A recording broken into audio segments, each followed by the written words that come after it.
So welcome everybody. My name is Pablo Navarrete. I'm co-editor of Alborada.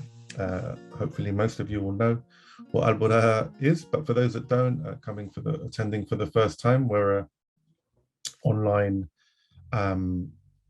website that platforms analysis and news on politics, media, and culture in Latin America, and especially try to put forward narratives which are not really present in the mainstream media.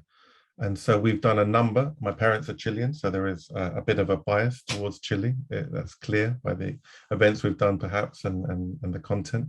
But given the quite shocking results of last Sunday, the 4th of September, where the progressive constitution in Chile was resoundingly rejected by voters, 62% voted against. We've assembled a really excellent panel of speakers to debate what happened, to try and unpick those results and explore where next for the constitutional process and how this affects the government of Gabriel Boric, this progressive president, the youngest president in the world, who took office in March this year. So we have 4 speakers, really fantastic speakers. We have Mauricio Riveros, who has UK base. He has a master's in sustainable energy. He was a member of the National Coordination Movement for the Constituent Assembly in Chile in 2014-15, and he coordinated the 2017 electoral campaign in the UK for left-wing presidential candidate Beatriz Sanchez of the Broad Front Frente Amplio. We also have Melanie Cruz, who has spoken at previous Alborada online events regarding Chile. She's a lecturer in international politics at the University of Leicester and regularly writes on Chilean politics for Tribune, the magazine, and the website.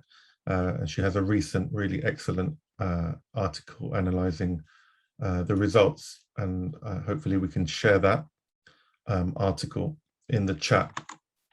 We have Victor Figueroa Clark, a contributing editor of Alborada, who has a PhD from the London School of Economics, where he taught Latin American history and left-wing history. He's an expert on the Latin American left, and he's the author of the Pluto Press book from 2013, Salvador Allende, Revolutionary Democrat, and he's also spoken at numerous Alborada events on Chile and Latin America. And finally, we have a new Alborada online participant, Hassan Akram. He's based in Chile and is a member of the Wake Forest University's Chile Center and a panelist on the Chilean political program La Voz de los que Sobran, the voice of those that, sorry, I don't know how to say sobran. There's too many of them. Anyway, we're delighted to have all 4 of these speakers. And I'm going to just quickly say that we've got a bit extra time today. We normally have an hour, but we're going to have an hour and a half because we've got so many good speakers, and I think there's a lot to debate and unpick. And we are going to hopefully have lots of time for people to get their questions answered. We encourage you to put them in the chat, and me and Rachel will be going through as many of them as possible. So as I said, we're recording.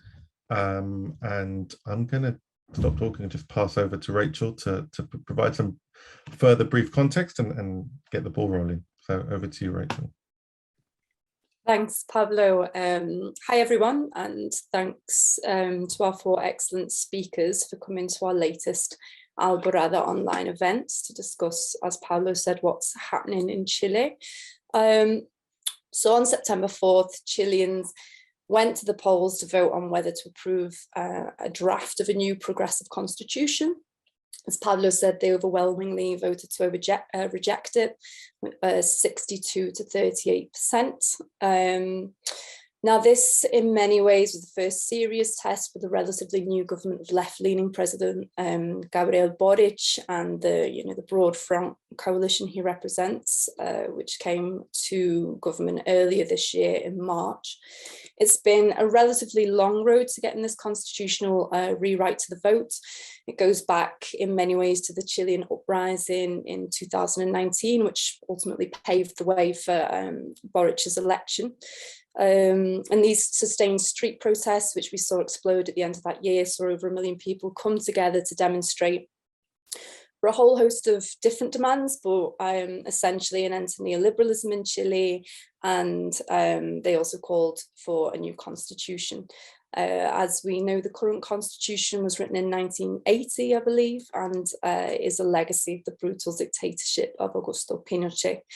So due to the massive popular pressure from Chilean social and popular movements, a plebiscite was called in 2020. Voters overwhelmingly backed the call for a new constitution, and delegates were elected last May.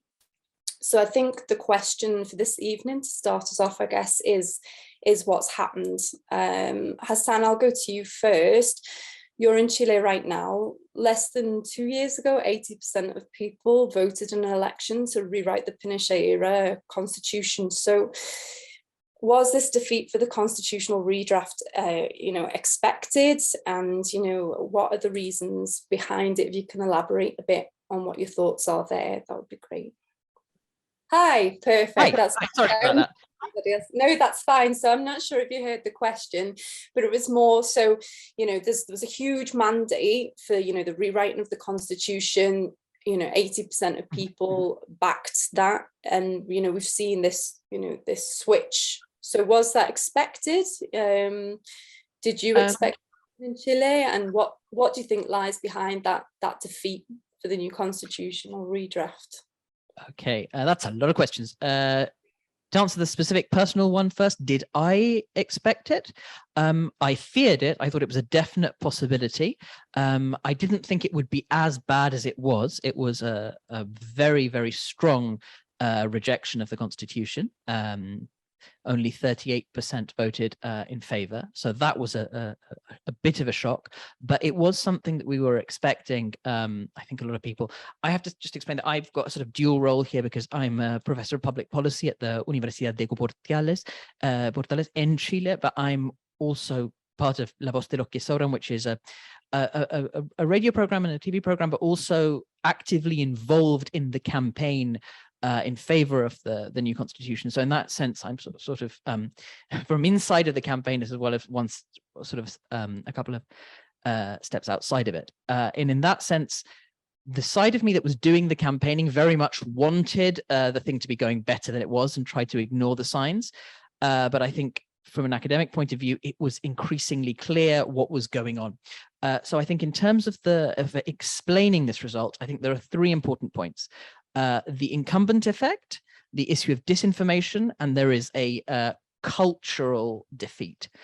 In terms of the incumbent effect, the initial plebiscite, the plebiscite asking Chile, do you want a new constitution to replace the Pinochet constitution, won 80-20. So 80% of Chileans said, we want a new constitution. The thing about that was that that plebiscite was held during the previous government, the government of right-wing leader Sebastián Piñera. And a big part of that 80% in favor of we want a new constitution was also 80% we want Sebastián Piñera to go. So really, my argument has always been that rechazo, the reject option, actually won the first plebiscite as well. It was just that it was a rejecting of the current government. This time, unfortunately, in the plebiscito de salida, the second plebiscite, really what won was rejecting the current government as well. So you have this problem of Chile not having a tradition of any kind of direct democracy, any kind of plebiscites, where people don't associate that with a direct evaluation of the current government. So what happened there was that when the government was right-wing, people rejected that government. When the government changed, then people rejected the current government. Part of that is the standard political science thing, where if you have midterm elections, as you do in the United States, or elections very soon after the initial victory of a government, they're always going to show a decline in popular support because the government has had enough time to disappoint those voters who expected an immediate change and has not had enough time for its new set of public policies to show any kind of positive benefit. So in that sense, the defeat is expected, almost inevitable because of this incumbent effect thing. Important to bear in mind, it could have nevertheless been counteracted Because what you have in the case of the plebiscito de entrada, the first plebiscite, is that there's very, very strong social mobilization, and it's the social movements which are able to pierce Chile's very strong private media monopoly and are able to get other information out onto the street. But when you start to see a natural disappearance of social movements, this is the famous paradox of social movements, you know, Philip Oxholm talks about it and other people, that social movements are at their strongest just before they disappear. So the movements against Pinochet were at their strongest just before Pinochet went. And then obviously because the dictator's gone, or because the right-wing president has gone, in Piñera's case, they immediately disappear. So there's a sort of handing on the baton of the responsibility for pushing the new constitution from social movements to the new government. And that was obviously going to be difficult, but the new government had an opportunity to with all the resources of the state, do a good information campaign. They did a dreadful campaign. I think it's a general consensus that this campaign was marked strongly by disinformation, by fake news, largely reproduced through WhatsApp groups, as we saw in Colombia with the Acuerdo por la Paz. And what we saw in Brexit as well with Cambridge Analytica, we saw the same logic here, huge investment, totally uncontrolled of fake news. And the government was not able to do a competent information campaign. I think we can agree that if the problem of this campaign was fake news, was disinformation, then the responsibility for the failure lies with those who were in charge of the informative campaign. And that was the government, who were very strongly intimidated by the comptroller, by the auditor general, who told them that they couldn't spend government resources on political campaigning, which is all very well until you realize that that means that the campaign, which is actually about giving real correct information about what the constitution says, has been totally controlled by the internal auditors, but the fake news campaign is completely without control. So that, I think, is the second big factor. And a third factor, I think, is that part of that control by the private media of the discourse around the constitution allowed the rejection campaign to focus on things that were the protection of minority interests. So there was a huge focus on Mapuche rights and the Mapuche getting too much power. These are the indigenous communities in the south of Chile, or traditionally from the south of Chile, although now they largely live in the capital.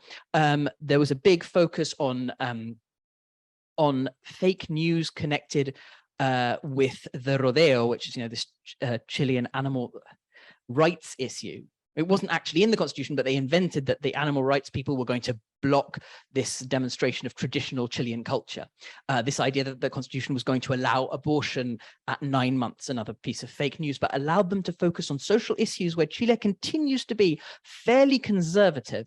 Chile is left-wing on social issues and right-wing on cultural ones. If you look at people's preferences, they're very much in favor of a stronger welfare state, of greater support for those who are economically disadvantaged, but at the same time, they want a strong police force, they want capital punishment, and they believe in quite traditional conservative social values. So what happened was that the constitution had elements which were protection of majority rights, but it also had these protection of minority rights, and it was the minority rights issues which got focused on during the campaign, and that also led to this defeat. So those are my three reasons anyway: the incumbent effect, disinformation that was not counteracted by the government, and cultural focus on minority rather than majority issues.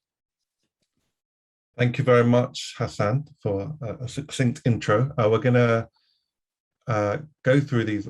I think what we're going to do is we're going to go to each panelist and get their take, their sort of their top three, whatever they decide, and we're asking them to reflect also, if they want to, on what the other panelists are saying.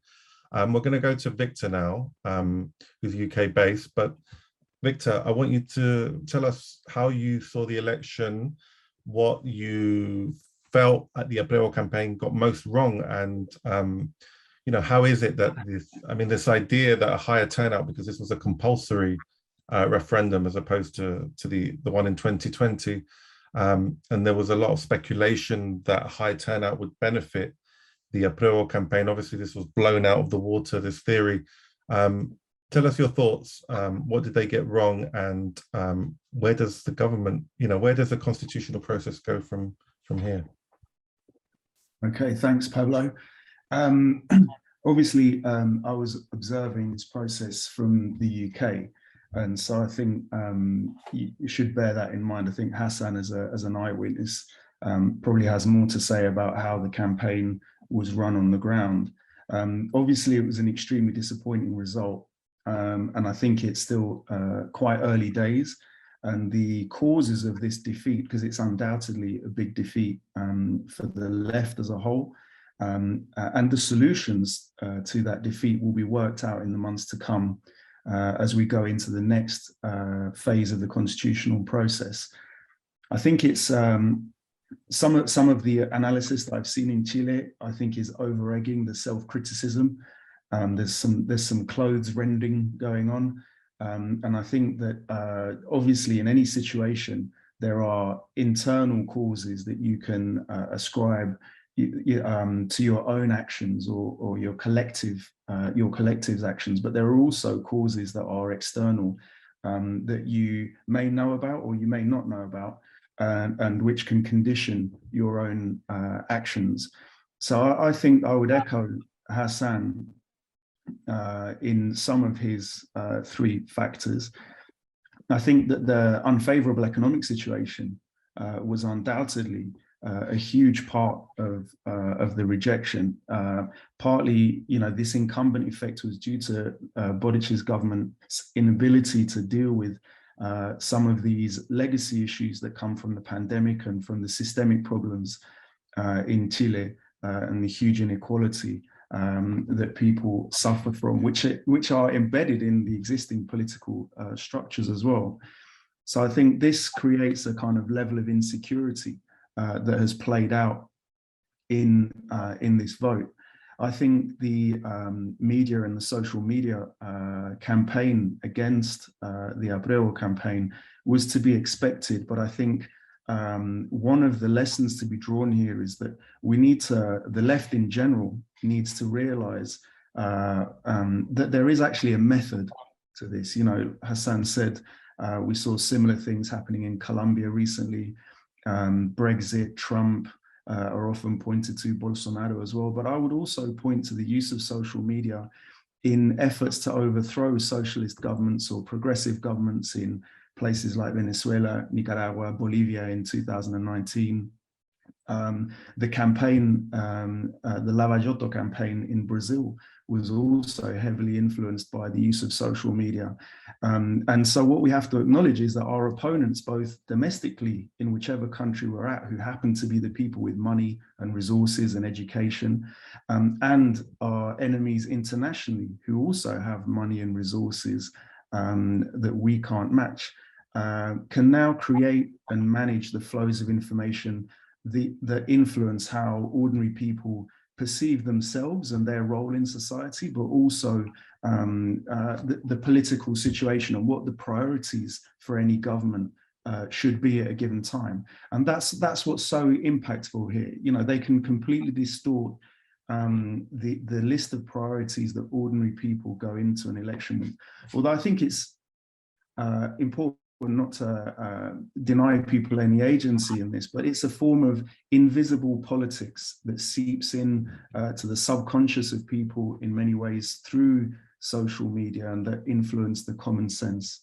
So I think that's a huge issue, and it's one that needs to be dealt with as we move forward. And I think one of the solutions to that is a very active grassroots mobilization, but also support for independent and autonomous media on the ground, because otherwise we can't change this common sense. We can't challenge this prioritization that goes against us.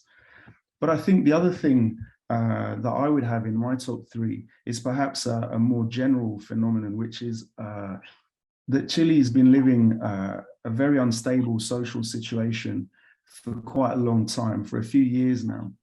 And this plays into a climate of fear.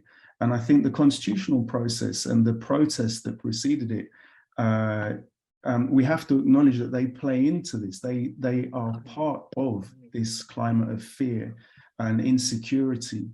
This isn't, I'm not trying to say that there are good and bad things here. I think that all of us as people and every society, when it's subject to insecurity, retreats into itself and begins to, that fight or flight instinct begins to take place.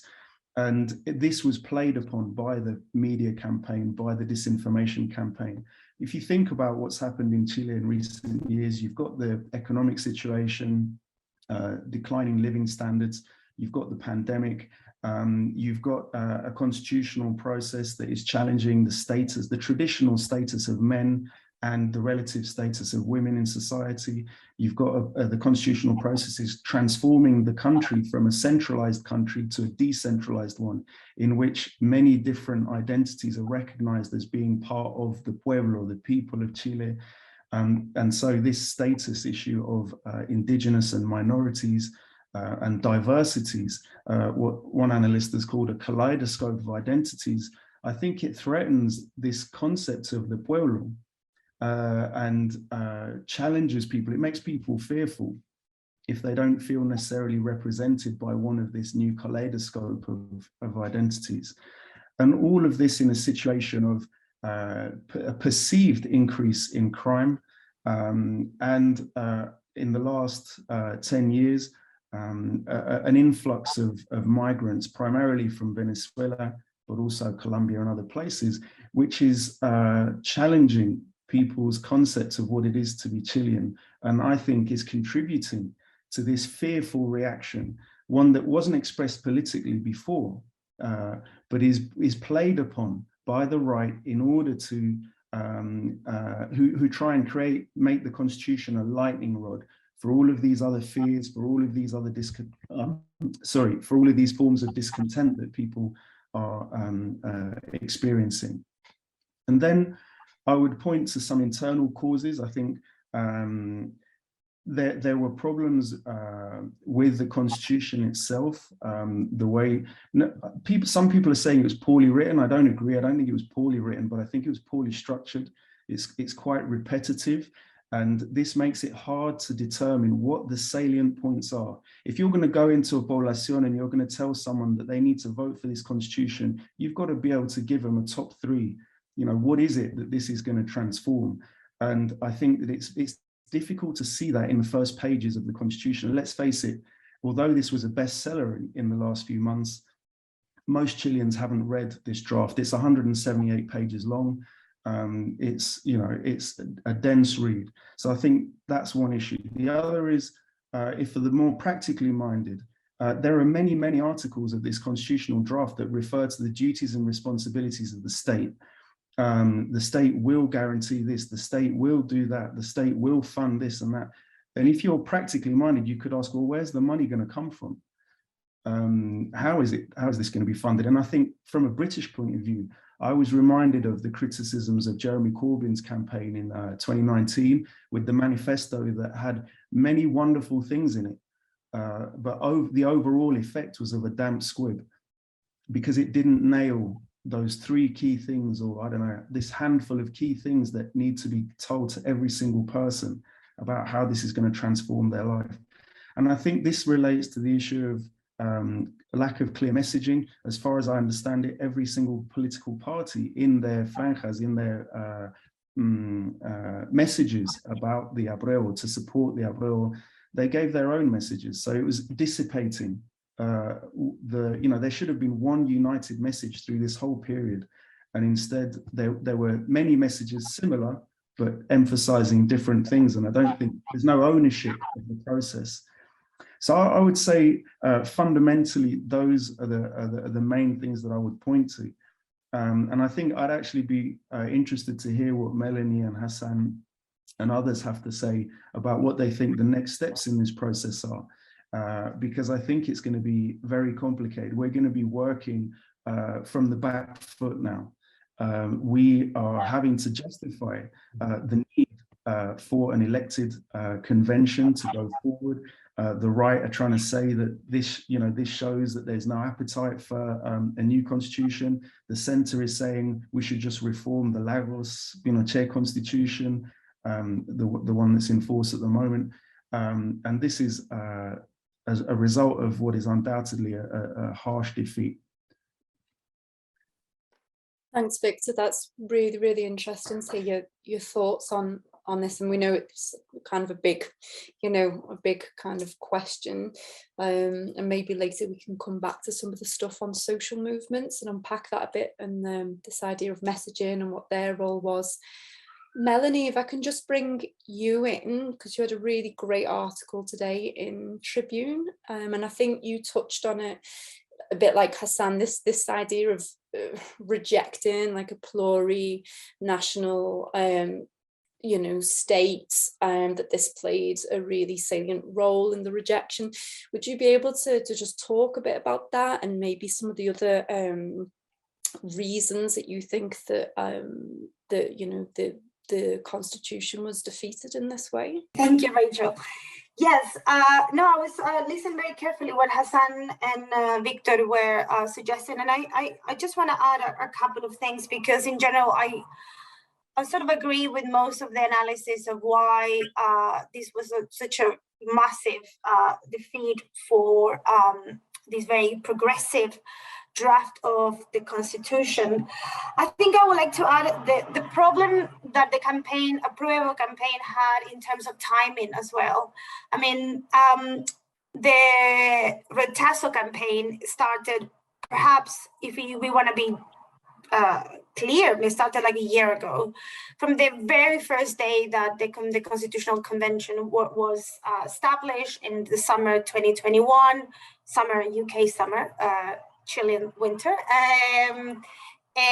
We see a constant and daily criticism of how the convention was sort of establishing their own rules, their own committees, how members of the convention were behaving. And this convention was very interesting experiment, or to think about how a constitution can be written. And I think many things were done very well. It was an institution that managed to organize themselves within a year and write a complete draft and sort of come together in sort of like agreeing with a series of principles and pulling threads from different political sectors, although we have to agree that the convention was majority sort of represented by left-wing forces, but I will say there was an important number of independents that were part of the convention as well.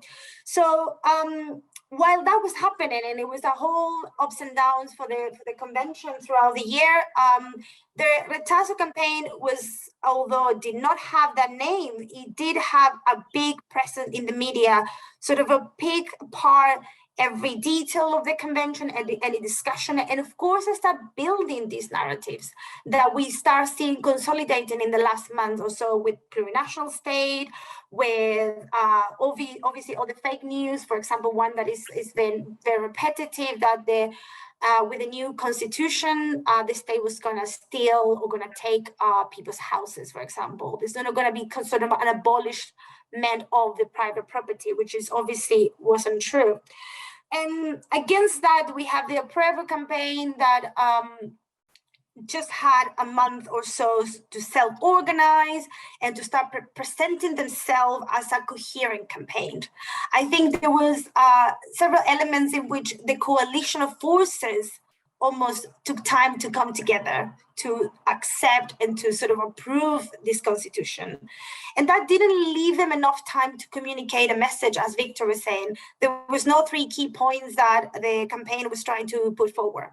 And he became, and as again, seeing this from afar, because I'm also based in the UK, and here maybe Hassan has more things to say, but from the outside, it looks that the Apruebo campaign was in constant defend move. They were just defending points against the Rechazo campaign.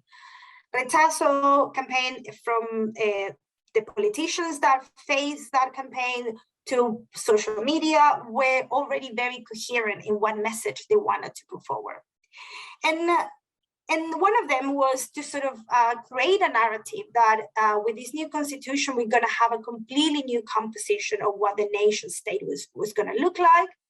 And that plurinationality was going to be sort of a clear point of division between different nations with, in particular, different justice systems. And I think when they trying to push that narrative that indigenous people were going to have a different justice system, it's very complicated to understand the juridical process that it was being proposed in this draft, how this sort of communal justice or plural justice system is going to work. It was very complicated to understand, even from an academic point of view.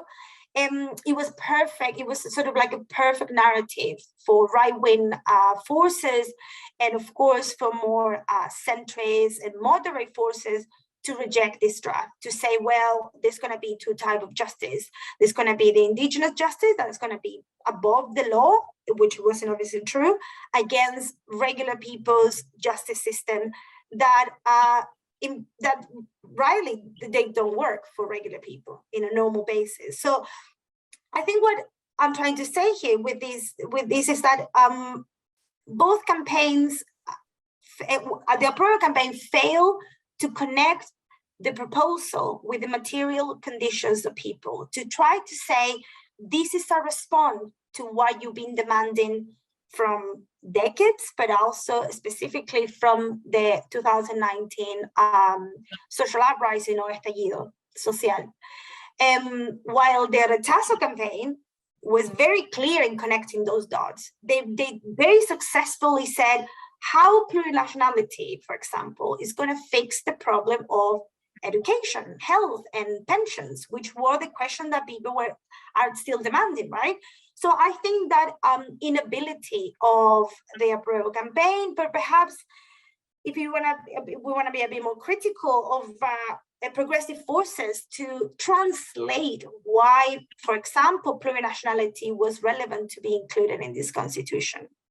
Why the rights of indigenous people are an important thing that we need to be discussing. And perhaps some might argue, and this is obviously up to debate, was it the right time for Chile to open this conversation in the midst of so many of the social issues happening? And of course, I completely agree with to advance the rights of indigenous people in Chile. There is a contested point, and we see, and obviously we're still getting all the data in, and there's still too early to sort of establish the one reason or the clear 5 reasons why this was rejected. But clearly, plurinationality and this sort of divided juridical system or justice system was one of the key points of why people rejected this constitution draft, alongside, of course, what has been mentioned: fake news, misinformation, or misinterpretation of the document. I mean, it was very easy for politicians to come on TV and just pick the document, read it out loud, and misinterpret what it was saying there, just because it's really hard to connect in a sort of daily conversation the legal language that obviously a constitution has to have. So I think all those elements combined lead us to this result. But I think there's also a question we need to continue to think about, is about the mandatory vote or the compulsory vote. We had over 12 million people voting on the 4th of September. And many, I think over 4 million of people who were first voters, or they haven't been participating in any form of electoral in any elections in the last years. There is a conversation of these quote unquote silent majority. Who are they? What they vote for? What they think about these issues? Why they didn't participate in previous elections or in the previous referendum? And we have to be very careful of trying to generalize from that sort of silent majority. But what was definitely going to happen now is that silent majority is going to become politicized by the different factions of the political elite. And we've seen it since last Sunday, how the defeat has been a defeat on the left, that really Chile is not a progressive country, it's not on the left.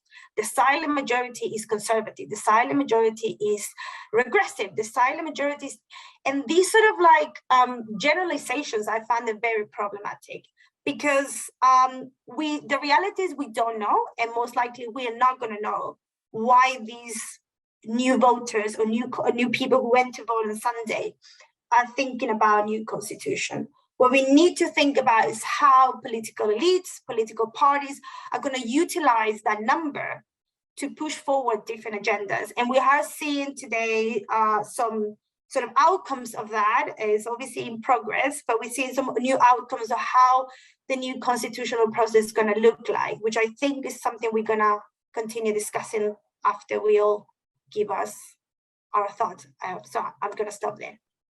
Thank you so much, Melanie, for your thoughts. And I urge people to, I think we've put the link to her excellent Tribune article in the chat, and yeah, I recommend it highly.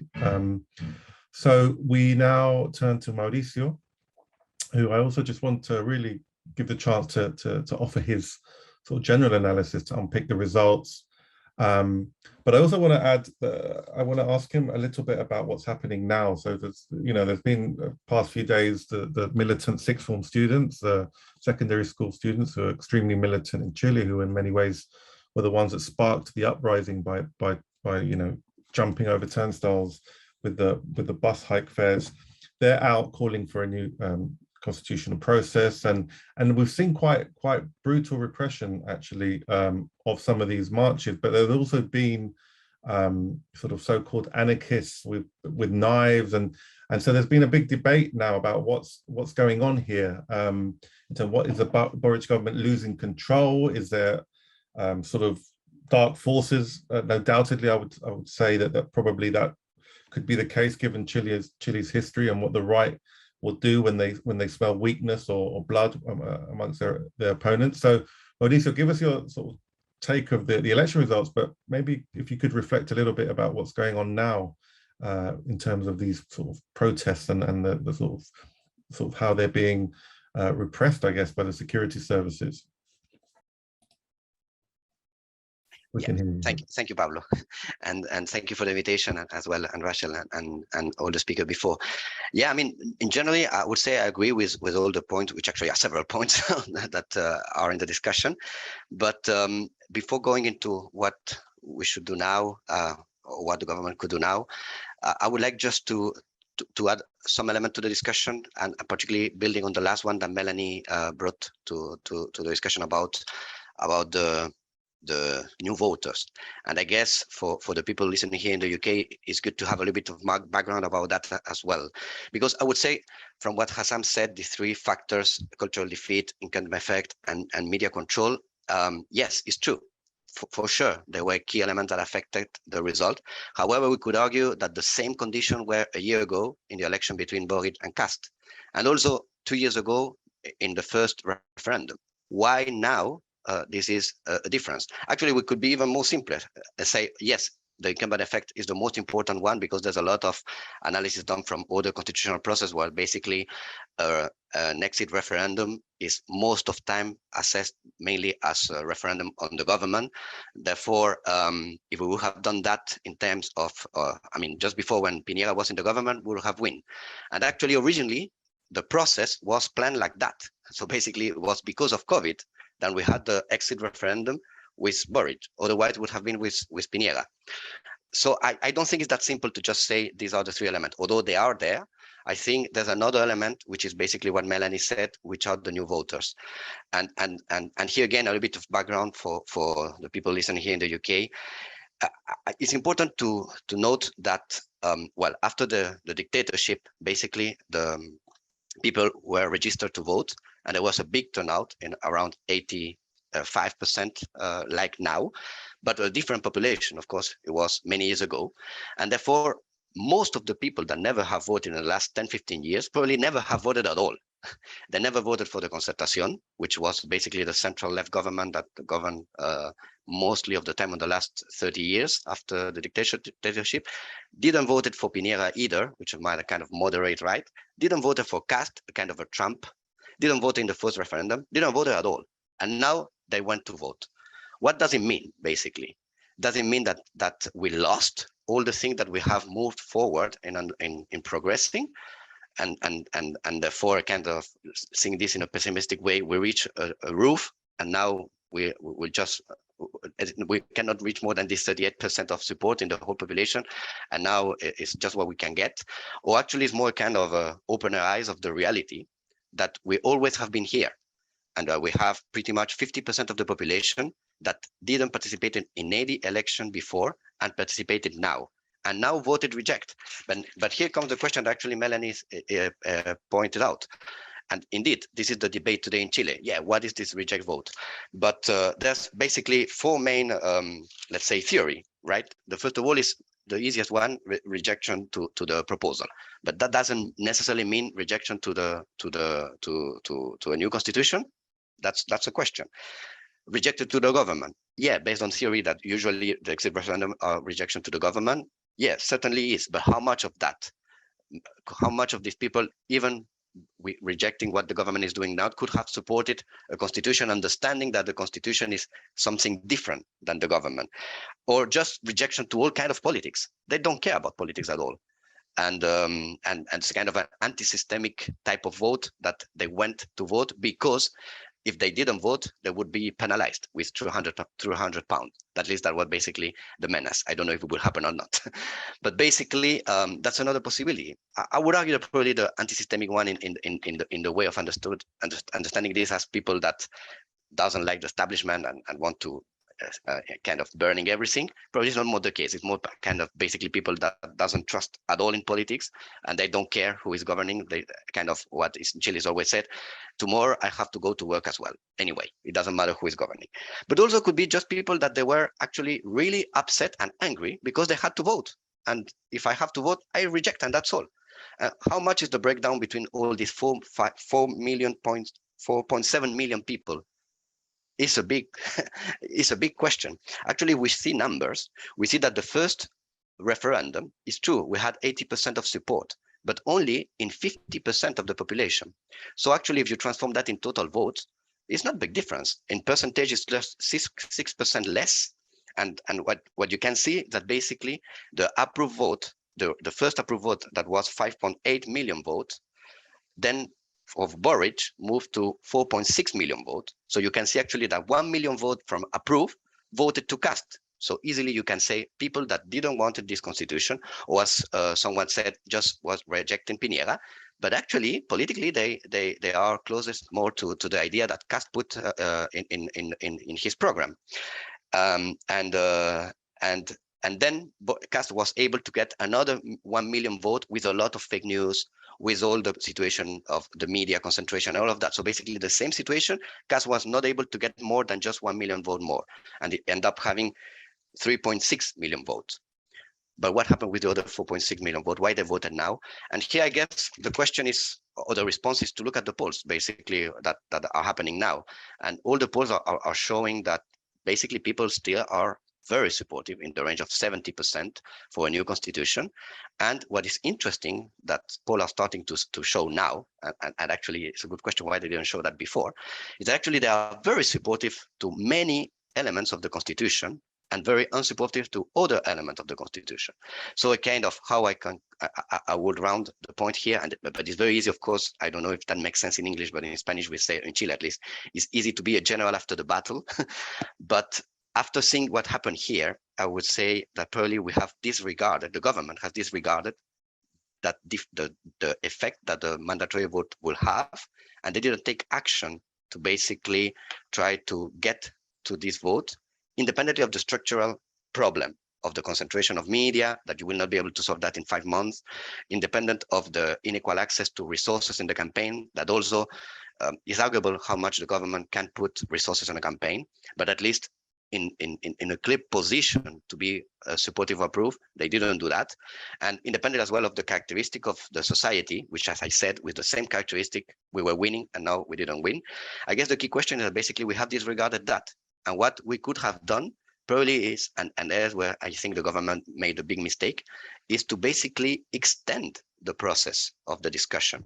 And here, and with that, I want just to finalize about this point before going into what I think could happen, is that probably the government should have been much more active in extending the process, because basically the process had a year allowed by the, well, first of all, there's also some discussion about how much this was a constitutional assembly, because from the theory, right, it's mainly the people who has the power to have the first power basically to decide the constitution, and the Congress is just a delegated power. But this process was everything shaped by the Congress. And actually, myself was very doubtful about what this could happen until we got this 80% of support for the Constitution Assembly. And moreover, when the Constitutional Assembly was composed with more than 60% of people not be coming from the political establishment. And I guess here comes the key point, basically. From the whole political establishment, even in the government, there were a lot of positions not very comfortable with what was coming out from this proposal of new constitution. Not because the new constitution was not well written, as Victor said, or was bad. It's more because politically they were not happy with this result that the people as much possible could end up having as a response in 5 months of work. And my critique after the battle, of course, is that probably the government should have taken action to make this much more participatory. Because after the process ended, a process that, as Melanie said, at the end, what had no more than 4 or 5 months of discussing the whole constitution, there were no possibility at all for the people to interact with this option and just take everything or take nothing. And of course, it's very easy when you don't like something, and also you have a lot of messages that say, no worries, another process will come. You will say, okay, I will go for the other process, instead of really biting for supporting a complex body of which is a constitution, and also understanding what is a constitution, etc. Because just to make a point about this of the budget that I don't recall who mentioned in the intervention. Honestly, this is a totally wrong understanding of what is a constitution, because the constitution doesn't need to have budget. It's more a kind of the vision of how the state will work. And then the government will play with this constitution. All the problem we have now is that basically the constitution we have is a big wall to make any kind of really structural reform, and actually to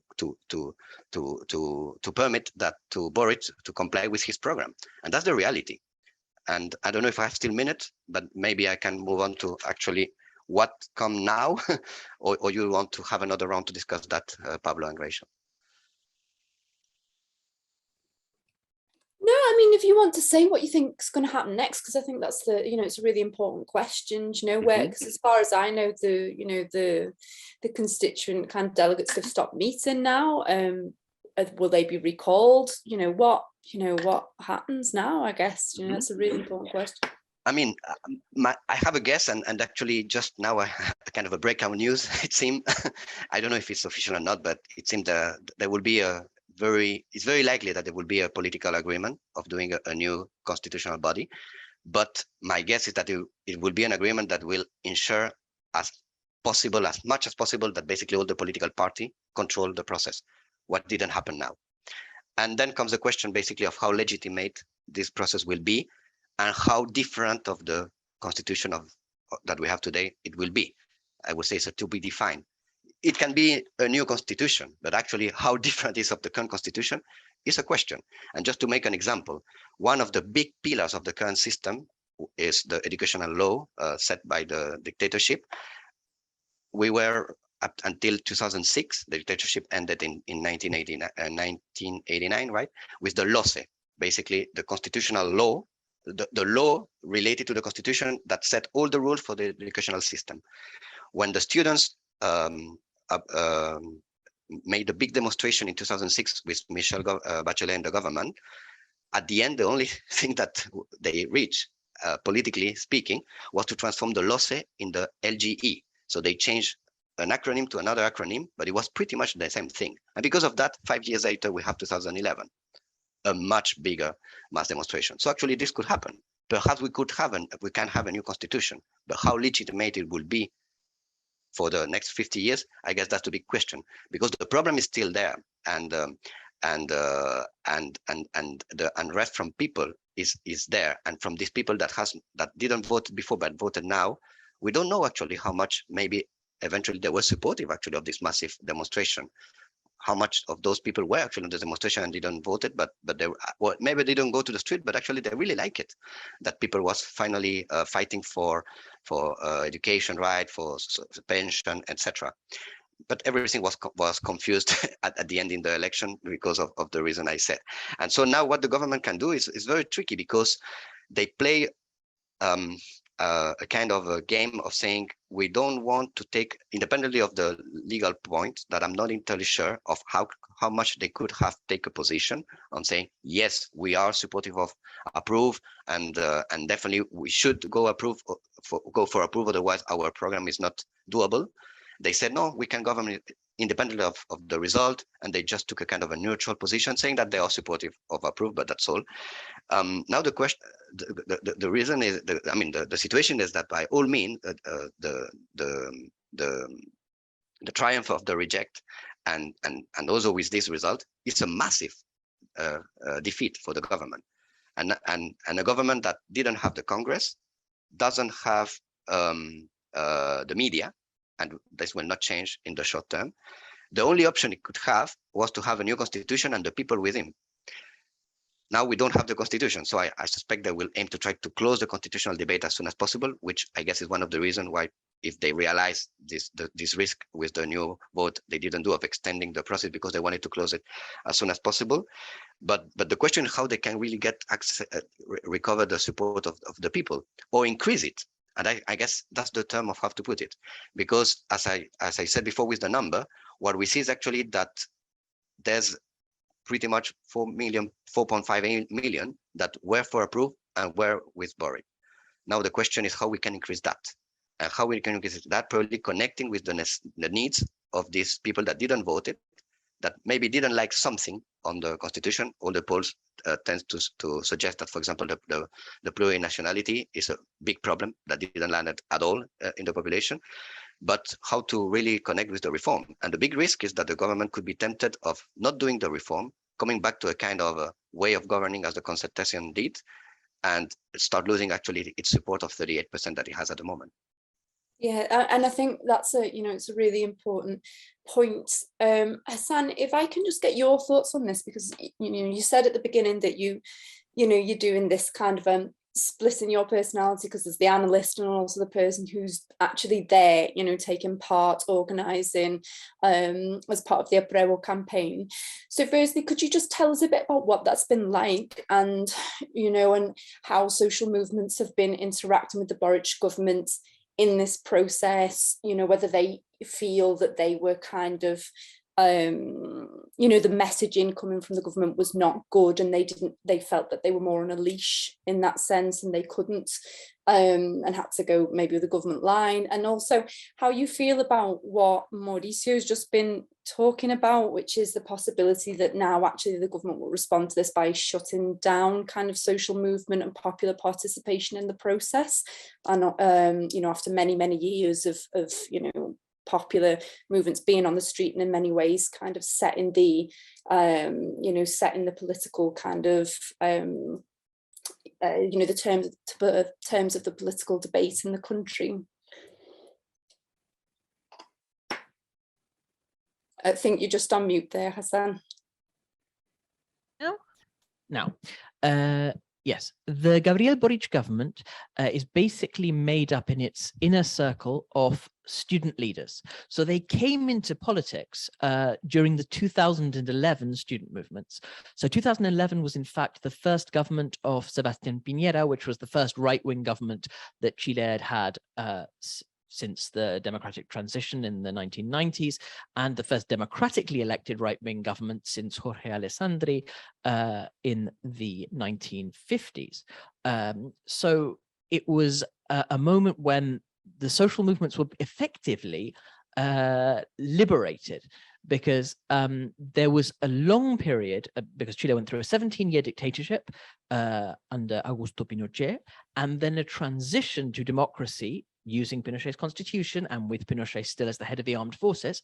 And the social movements were basically inhibited from strong opposition to the government. I think it was Nixon who said, son of a bitch, but there are sons of bitches, that there was this feeling of loyalty to the government, because the alternative was the right wing, which were still strongly connected to the Pinochetista logic.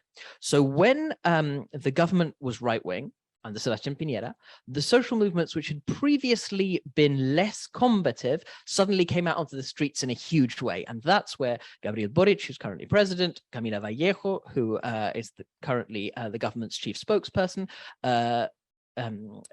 Giorgio Jackson, who used to be the head of the government's legislative agenda and is now Minister of Social Development. They were all heads of student federations during that process.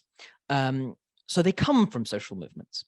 The 2011 social movement has its predecessor in the 2006 student movement, because in 2006 it's secondary school students. In 2011 they become university students, and in fact it's a generation.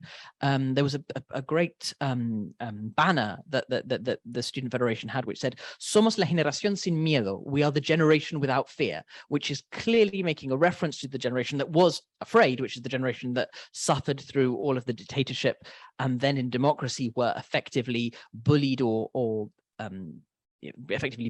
silenced.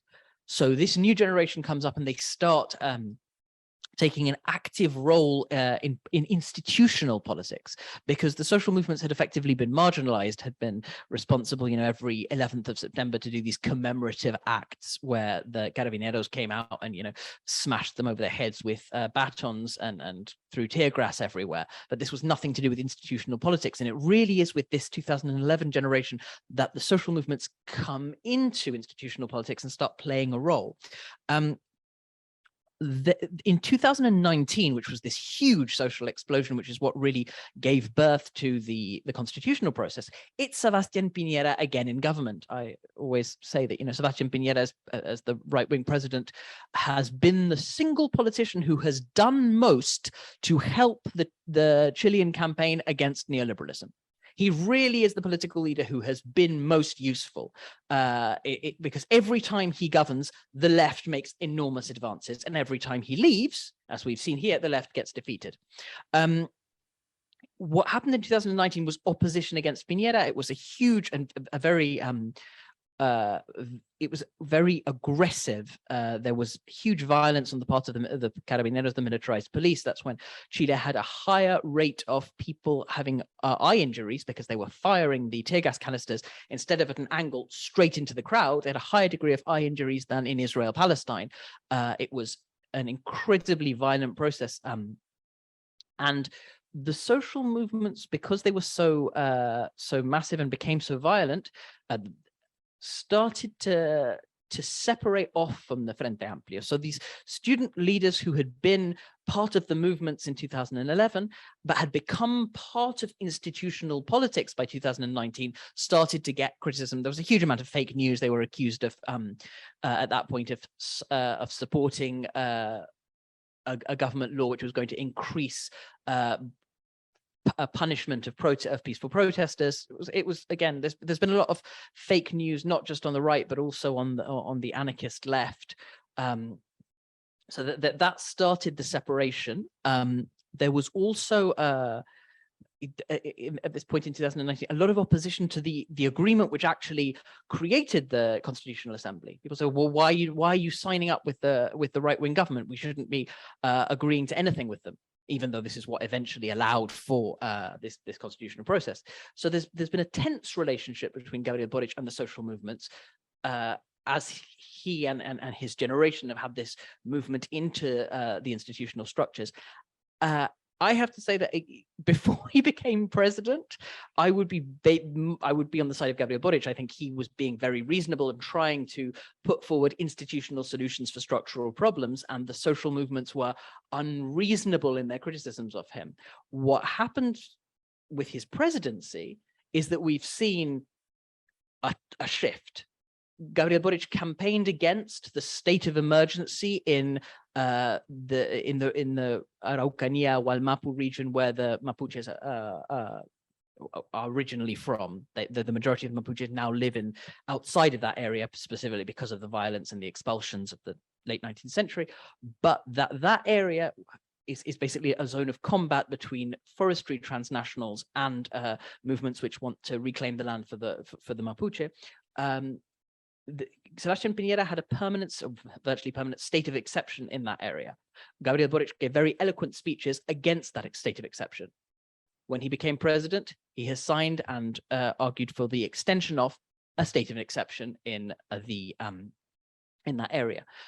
During the pandemic, there was a desperate need for helping people because there'd been basically massive unemployment and people's wages were falling.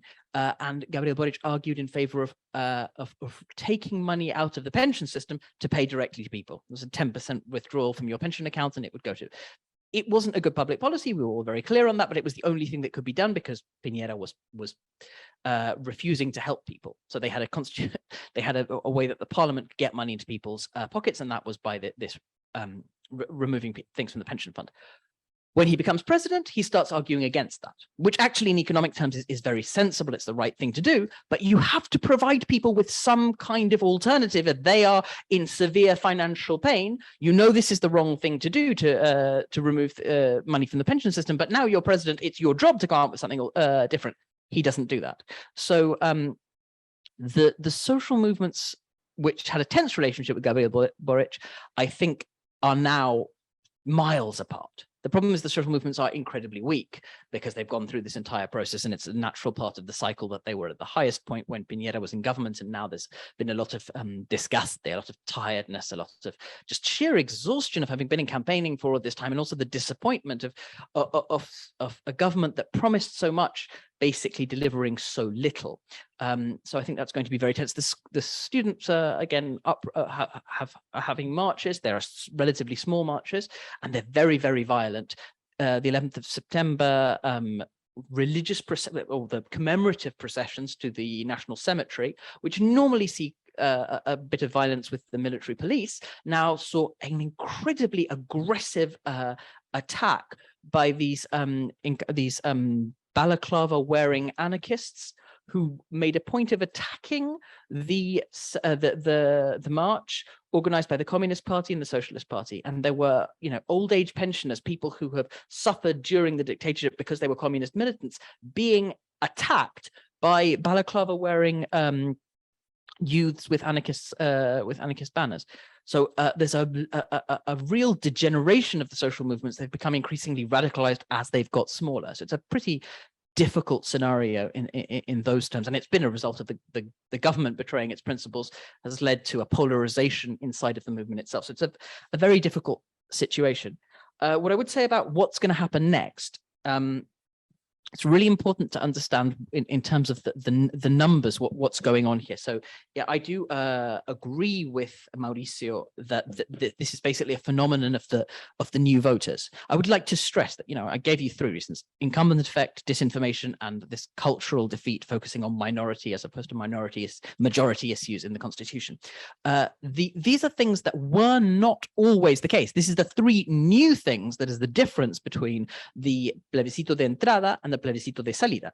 In the plebiscito de entrada, when it got 80-20 in favor of a new constitution, the whole point is the incumbent effect works in favor of the new constitution.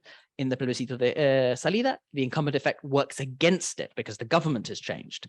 You didn't see the same kind of disinformation campaign. You saw a massive increase in that spending, and you in social media and a fake news campaign that really is without precedence in Chilean politics. We saw it with Brexit, we saw it with El Acuerdo por la Paz in Colombia, but it's new for Chile. And these new voters are the ones who were most affected by it, because if you see, there's actually quite a lot of continuity. The vote in favor, the apruebo, was perhaps exceptional because it was the specific circumstances of trying to get rid of Piñera, plus high levels of social mobilization. But the second round of the presidential campaign, and Gabriel Boric actually got a solid majority. We're talking about 4.6 million votes, and apruebo gets 4.8 million votes.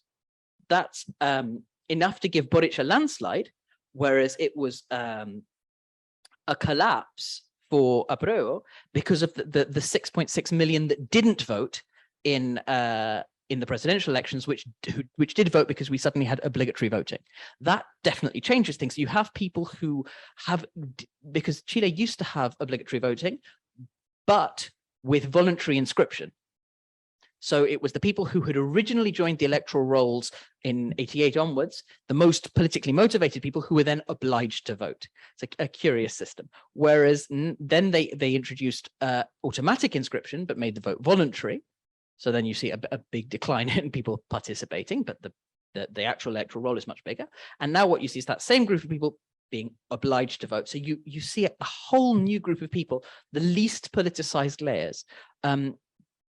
And yes, I think these are the people who are most vulnerable to fake news. I think that has to be borne in mind, that this is a new situation.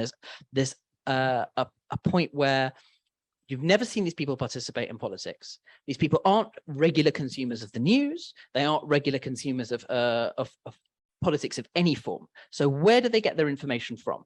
So if you watch the last 30 seconds of the news, if you read a WhatsApp message that's come through from your local football club, if you happen to be walking around the street and somebody in your village hands you a piece of paper with a list of reasons, that's where you get your information from. And these people, these new voters, are people who I'm fairly sure will get further information as this, as more stuff comes out, probably never even heard arguments in favor of the new constitution, because the government was so negligent in terms of their information campaign that actually what you saw, the private media amplified the lies that were coming out on social media, and those lies were coming out on social media because there was a huge hidden investment in social media disinformation.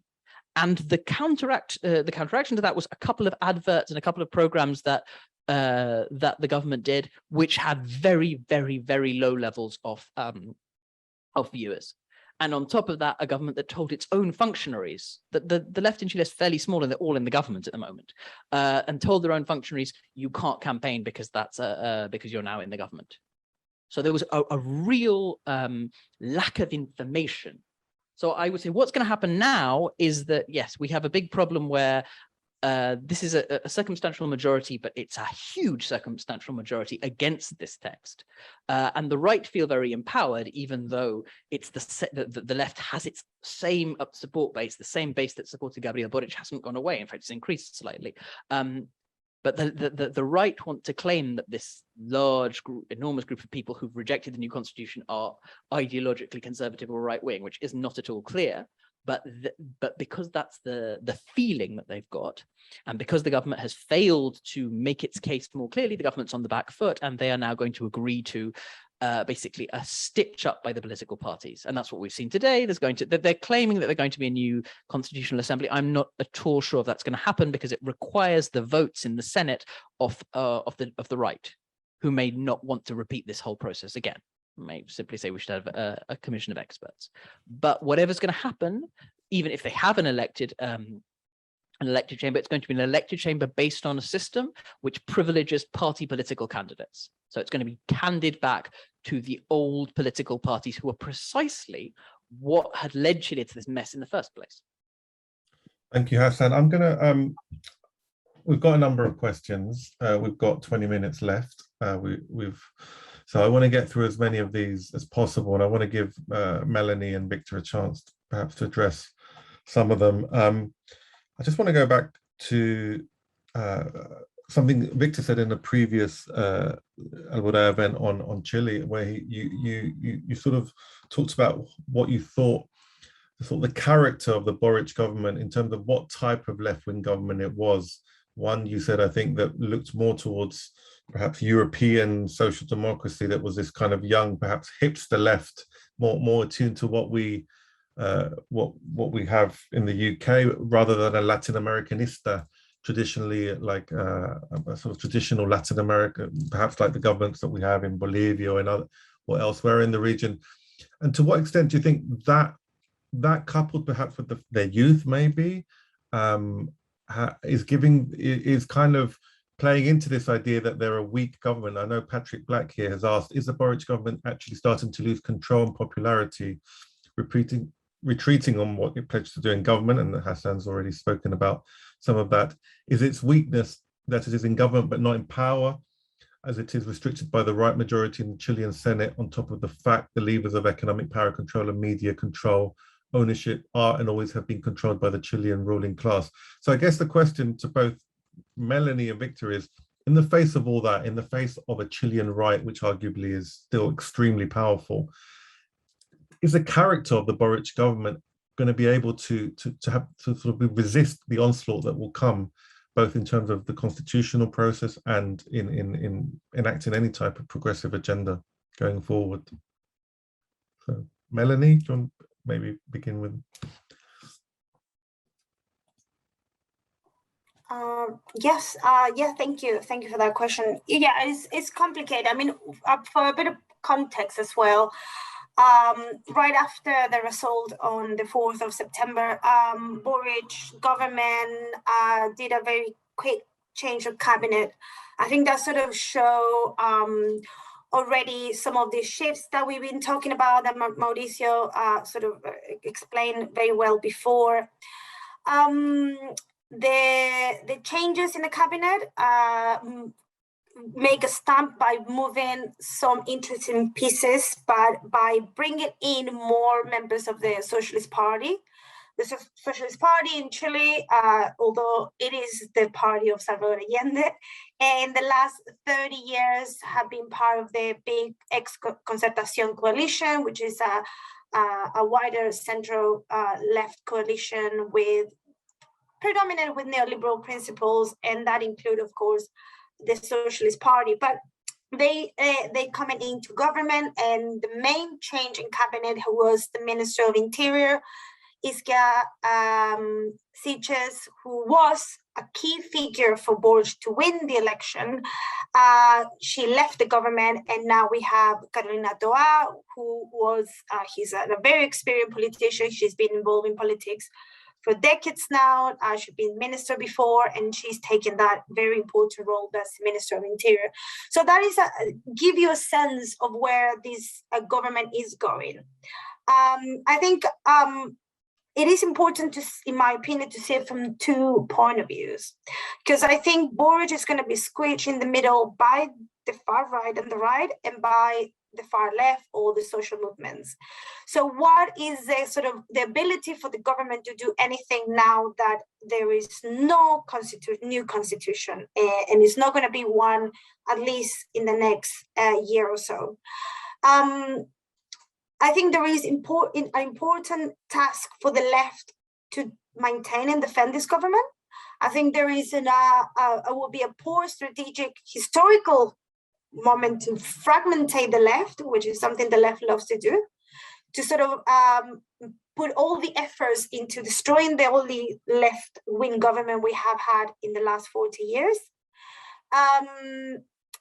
and not trying to follow, sort of perhaps moderate a certain politics in order to leave this government to an end, and trying to push the constitutional reforms that we need, or the constitutional process we need.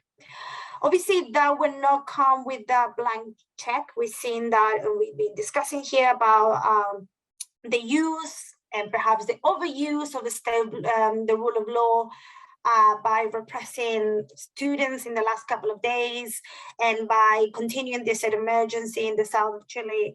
Those are issues that this government has to deal with, because we have this current constitution, the 1980 constitution. This is not just simply government decisions. These are attached to the ways in which the rules are sort of organized in the current constitution, the dictatorship constitution. So that is a very complicated position for a left-wing government to be in. And I think that is in bringing the Socialist Party, and bringing the sort of moderate section of the left, that is the Socialist Party, is trying to resolve that tension that is going to continue to exist for the rest of Boric government, and the tension that he's going to be in the middle and being pushed or pulled apart by the right and by the social movements or the far left, and that sort of narrative. saying that, I think the news we have today, and just to also put things in context, the news that came out like 2 hours ago, and the presidents of both cameras, the deputies and the Senate, have agreed on a series of principles of what the potential, how the new constitutional process is going to look like. And those include that there's going to be a new 100% elected organism. There's no name yet if it's going to be a convention or an assembly, but it's going to be 100% elected again. They have agreed in gender parity, they have agreed in that another mandatory vote to approve or reject whatever new draft it is there. And also they have included the creation of a committee of experts, which are going to be, it's unclear who's going to be there, but it's going to be filled by perhaps lawyers, solicitors, constitutional experts, academics that are not going to be writing this draft, but they're going to be helping these elected organism to write a new constitution. So that has been agreed today by all political parties. I want to say except the Republican Party, which is still a very small party, but from the right-wing UDI until that up to the Communist Party, they all have agreed with these sort of first principles of how the procedure or the process is going to go in the next year or so. They still have to agree many of the other terms, but I think that sort of give us a sense where the constitutional process is going to go in the next in the near future. And I want to see these as in two ways. I agree with Mauricio. This is a return of the power to the political elites, to the political parties, and sort of taking away that power from the streets, from the social movements, and that's as a clear stamp that is happening today.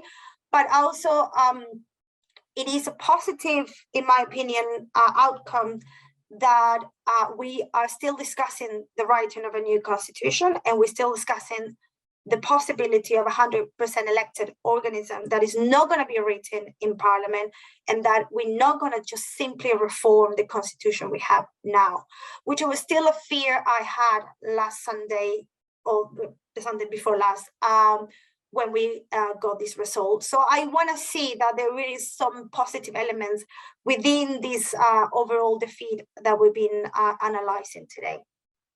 Thanks a lot, Melanie. And there's an interesting debate in the chat I can see about why not just reform the constitution piecemeal.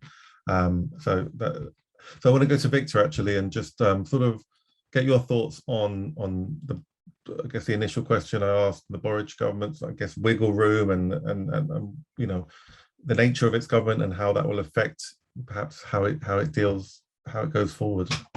Okay. Well, I think I would agree with Melanie fundamentally that this government's freedom of maneuver is limited by the old constitution. This government was always, to a degree, going to be a transitional government in a very unhappy place, because its job was to see in the new constitution and be superseded by it fundamentally, because I think it would have been very difficult to resist holding another election under the new constitutional framework. And potentially Boric wouldn't have been the next president. I think in terms of my, maybe not critiques, but my perspective on the government when it was elected was that these guys were perhaps very fond of symbols. And I think any government, there's a degree of that in an electoral campaign. You know, you're trying to mobilize people around ideas and symbols and hopes. It's always much harder to act, particularly when you've got very powerful institutions, which you do in Chile. And I'll just give an example. You know, why did Boric not withdraw the militarization of Araucanía? You know, the minute he does that, and then some farmhouses get burnt down, and potentially, you know, some old German guy gets killed by you know, one of these acts of arson, and then he has to carry the can, and his government has to carry the can. And fundamentally, you can't you need to have some kind of peace process in that area, but you can't have one until you've got a new constitution that establishes the relative rights and responsibilities of everyone involved. This is a very complicated situation. What we are clear on is that Boric, as a person, as a political human being, would like to change that situation and would prefer not to use coercion. But to a degree, as president, he has to deal with he has to lead the institutions that he has at hand according to the laws, the rules that bind him. In terms of some of the other stuff about the nature of the government and potentially, its slight elitism, I think, this kind of relates to some of the stuff that was being said before about social movements. And I just think we have a slight tendency on the left to talk about social movements as if they are the panacea, they are the be all and end all. Like, it's good if it's grassroots and social movements, it's bad if it's political parties. And yet when you look at what are they? They're both forms of social organization. They both have a set of objectives. The main differences, as far as I can see, is that political parties tend to have a broader, they have a national project, right, for everybody. It's not an interest group. And they have very clear decision-making processes, and crucially, they have internal accountability. If you, as a leader of a political party, say you're going to do something, you don't do it, you're out on your ear. Social movements are much more amorphous. Some of them have this, some of them don't. And this is, I think, part of the problem that we've seen in Chile with the convention, is that these social movements are in some ways having themselves to manage this relationship. Like, when do you stop being the street? Well, the first time you go into a meeting and you start writing down articles, are you already no longer the street? This is, I think there's an exaggeration of the difference. And I think that one of the things that needs to happen is that we just need to acknowledge that these are slightly different fronts. But Hassan was talking about Camila Vallejo earlier on as if she was from the social movements, but she's a militante of the Communist Party. And so are, many of the other leaders were militantes of political parties while also being student leaders. So I don't think there's a clear distinction between the two. And what we really need to see as we move forward, I think, is that the political parties, particularly those of the new left, need to strengthen the social movement aspect of their work, the educational aspect, the mobilizational aspect. And at the same time, the social movements need to become more political and understand how their sectoral interests of the group that they represent, whether it's geographic or whatever constituency it is, they in the constitutional process, they need to start thinking as representatives of the pueblo as a whole, which is the way that political parties have to think. And so I would argue, in my opinion, that is one of the ways out. And there was a question about whether to reform the existing constitution. I think that is no longer on the agenda. That constitution is illegitimate in the way it was drawn up at the barrel of a gun. Its illegitimacy has been confirmed by the way it's been wielded for the 30 years since the end of the dictatorship. And the people have clearly expressed themselves that they want a new one. The problem is, what does this new constitution have to do fundamentally? As far as, from my point of view, I think it needs to enable future change. It needs to be flexible enough to enable future change. It needs to give the state role in the economy and delineate how the future economy is going to be. And in the current draft, it says stuff about a circular economy, a social and economy. I think these things need to be defined, perhaps. And I think fundamentally it needs to discipline the elite. And that's what democratization is. It's a way of ensuring there's accountability in the political institutions. It's a way of ensuring that there's justice. And I think potentially that's how you sell it, although I'm not a marketing guru or anything like that. But we do have to bear in mind that any constitution is a reflection of a balance of power at a given moment. And that's exactly why you need to be able to amend them as the situation develops, as that balance of power changes. And in this sense, I think the draft perhaps is reflects a balance of power at a particular moment in drafting and within the convention, but not in society as a whole. So there you go. Yeah, no, thanks, Victor. And I think that, again, really important intervention there, in this kind of tension, you know, that you're talking about between social movements, and then when social movements ultimately end up, you know, in government, it's not easy. And, you know, we've seen it in other places as well, Bolivia and Venezuela. So it's, you know, it's difficult terrain to navigate. There is this, again, there's some debate in the chat about kind of asking about some of the demonstrators that Hassan was referencing. Somebody asked, sorry, I'm desperately trying to scroll to see who asked. Somebody asked about whether they were anarchists or fascists. That was Roxana. Then somebody asked about whether they were undercover police. I guess, you know, all these questions are centered around whether, what is the right doing now? I know we've talked very briefly about, you know, the right is going to, you know, Pablo said sense blood, you know, it's very, very powerful right wing and establishment in Chile. What do we expect the right to do now in the streets, you know, in institutional politics? Mauricio, what do you think, you know, what will happen now in terms of kind of right wing organization against the government, which, as Melanie pointed out, is the first left wing government to come to power in Chile in decades? Yeah, it's a very good question, and it's a very complicated answer, I guess. Before going into telling you what I think and how I see this, I just want to emphasize a point that maybe is important to have clear for the conversation. And to be very simplest, is Boric is not aiming to be, as Pablo said, kind of a typical, we aim to see here in Europe, political left-wing government. I would say basically, and just I can give an example, between Petro and Boric, although they are very closest in terms of the program, the way of how Petro is starting to govern and the way of how Boric started to govern is a clear difference.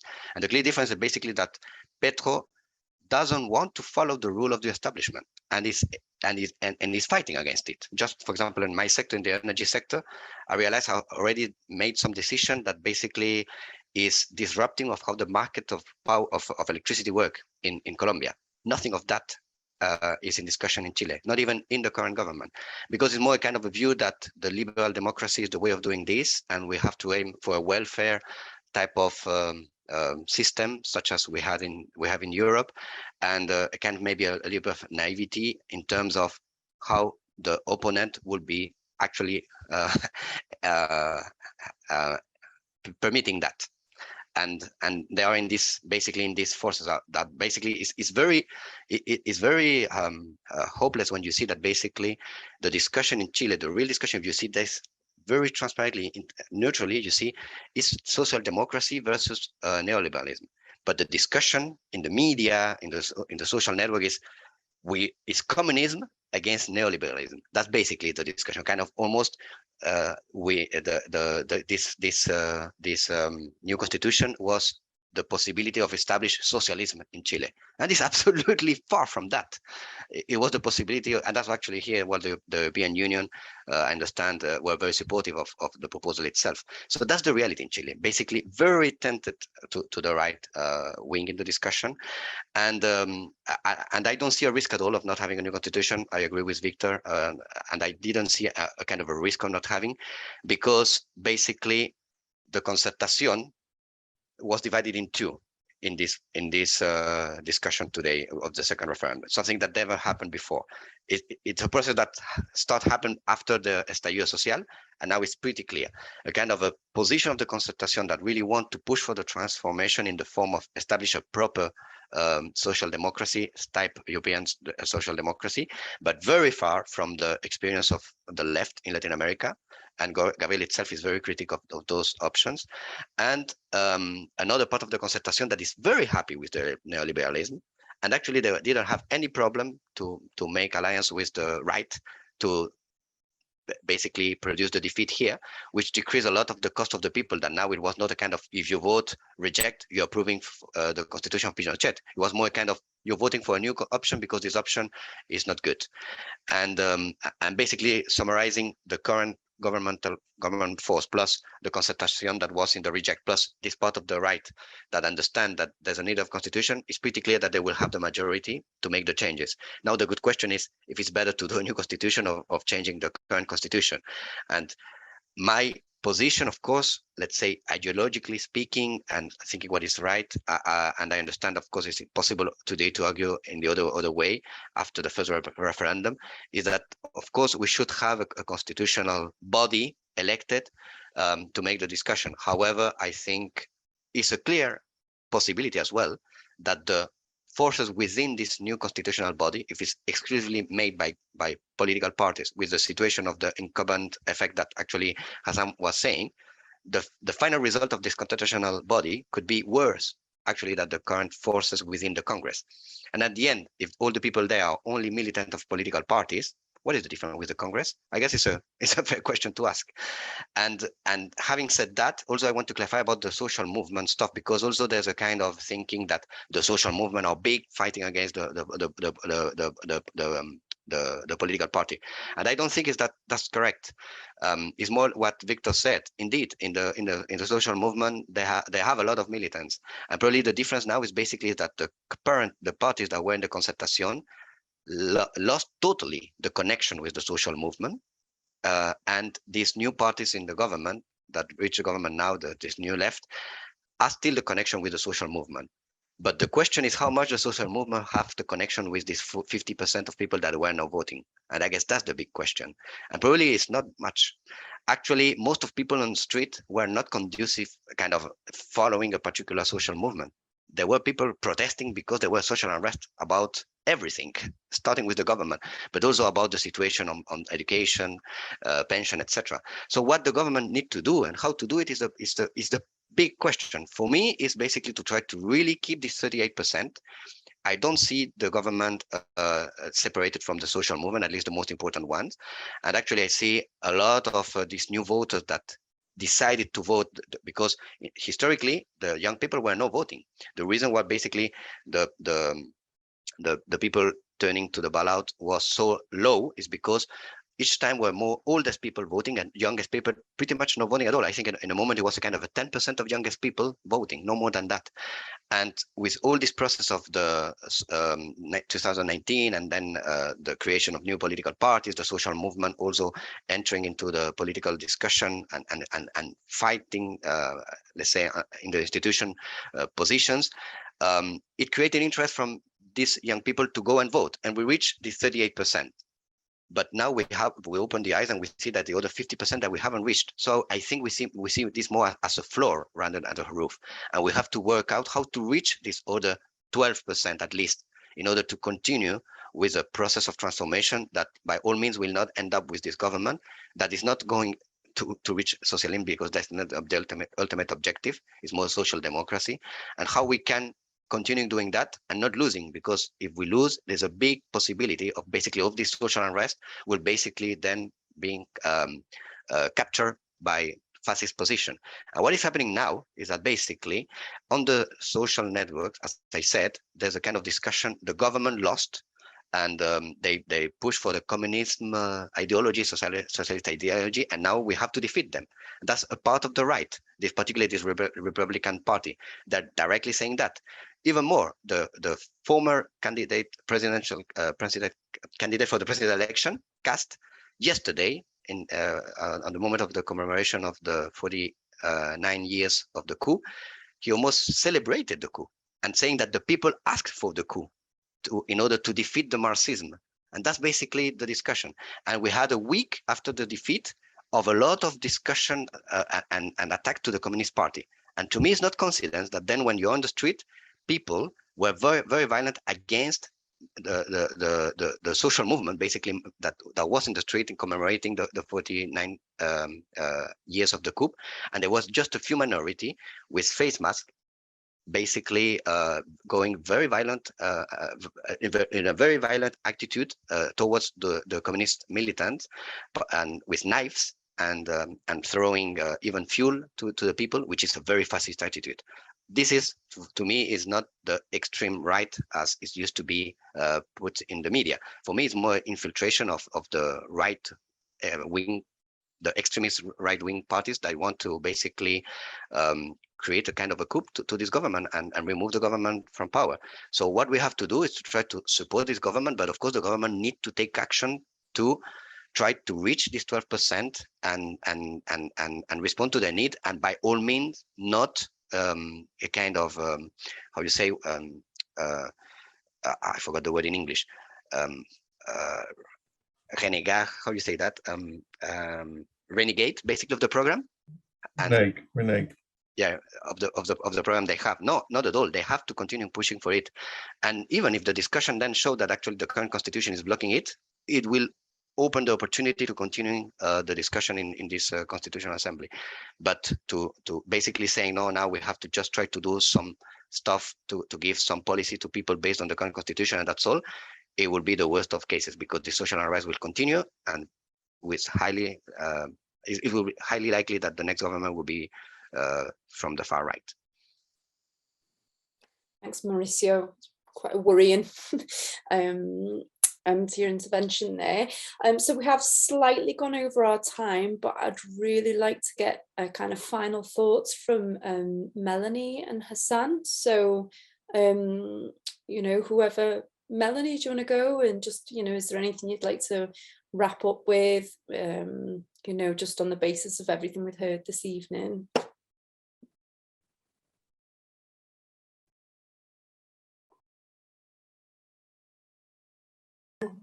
There we go.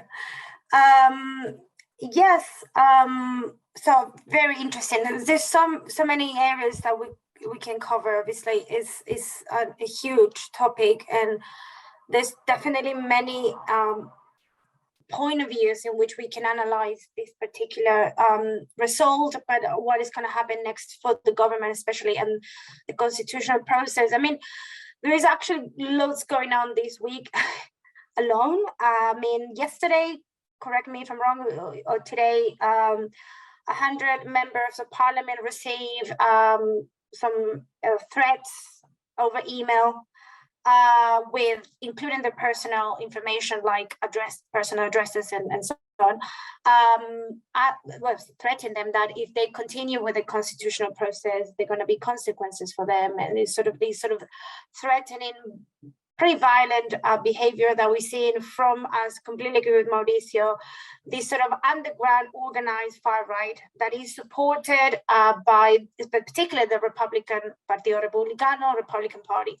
And that is a very concerning situation. There's a clear polarization of forces, and moderation for the government at the moment is perhaps a way of resolving that. But with no moderation in the sense of like retreating themselves from the radical policies of the social democracy, really, that they're trying to push forward, but to trying to form coalitions with the traditional parties. Because if we start seeing that split is kind of spreading throughout the right-wing parties, or the more traditional right-wing parties, I think we can see a much more dangerous scenario for the government at the moment. But I don't think the far-right politics, the underground violence, the attack to members of parliament and so on is going to stop. That's going to continue. I think the social unrest is produced by the far right as a tactic that we have seen, of course, in Brazil and in many other contexts. So I don't think that's going to stop now.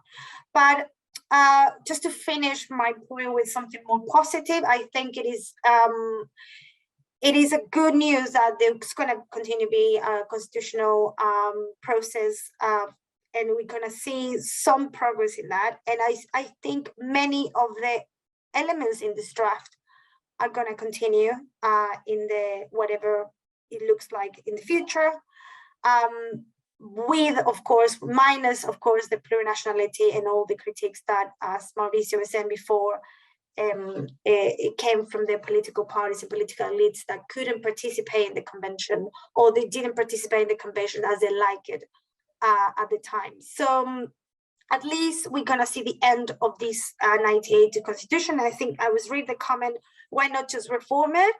I mean, there's obviously the legitimacy of the document, that it was approved during dictatorship, but it's been reformed throughout the 90s. There's several reforms They have been very important during Lagos government, Bachelet's government, especially Bachelet's reforms were very interesting to look at. But the problem with this constitution is that, and why it's been a deadlock for including the Concertación and including some right-wing political parties, is that you need 2/3 of parliament to reform anything. I mean, it's just recently changed, but it's very difficult to create political consensus through a coalition system to make important reforms, like, for example, introducing a national health system, right, that we desperately need in the country.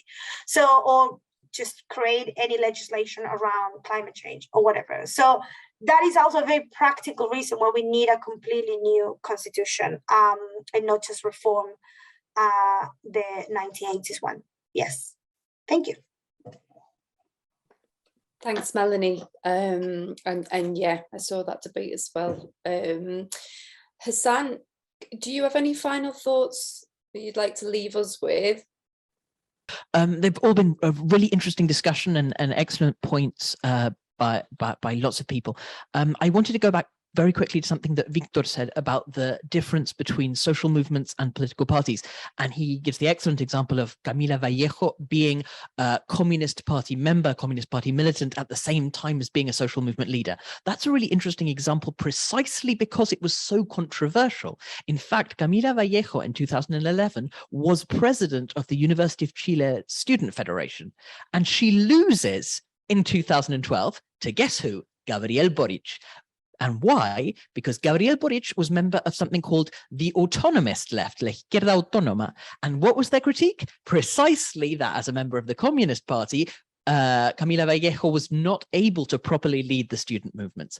Then what happened was that the Communist Party, which had actually, it was a very unfair critique on the part of Gabriel Boric, because the Communist Party had been excluded from institutional politics for that entire period. But what happened was that afterwards they actually joined a government. It was the government of the new majority, the Nueva Mayoría. And Camila Vallejo has a great phrase, con un pie en la calle y un pie en la moneda, with one foot in the presidential palace and one foot in the streets with the marchers. That didn't work because you're being pulled in different directions when you are a social movement leader, and your job is to pressure the government for certain social reforms. And when you're a government which has to deal with all of these competing pressures, it's a completely different space. And that difference is something that makes me disagree with something that Mauricio said. Maybe I interpreted him wrong when he said he doesn't think there'll be a division between the social movements in this government. I think there's going to be a big clash in that sense.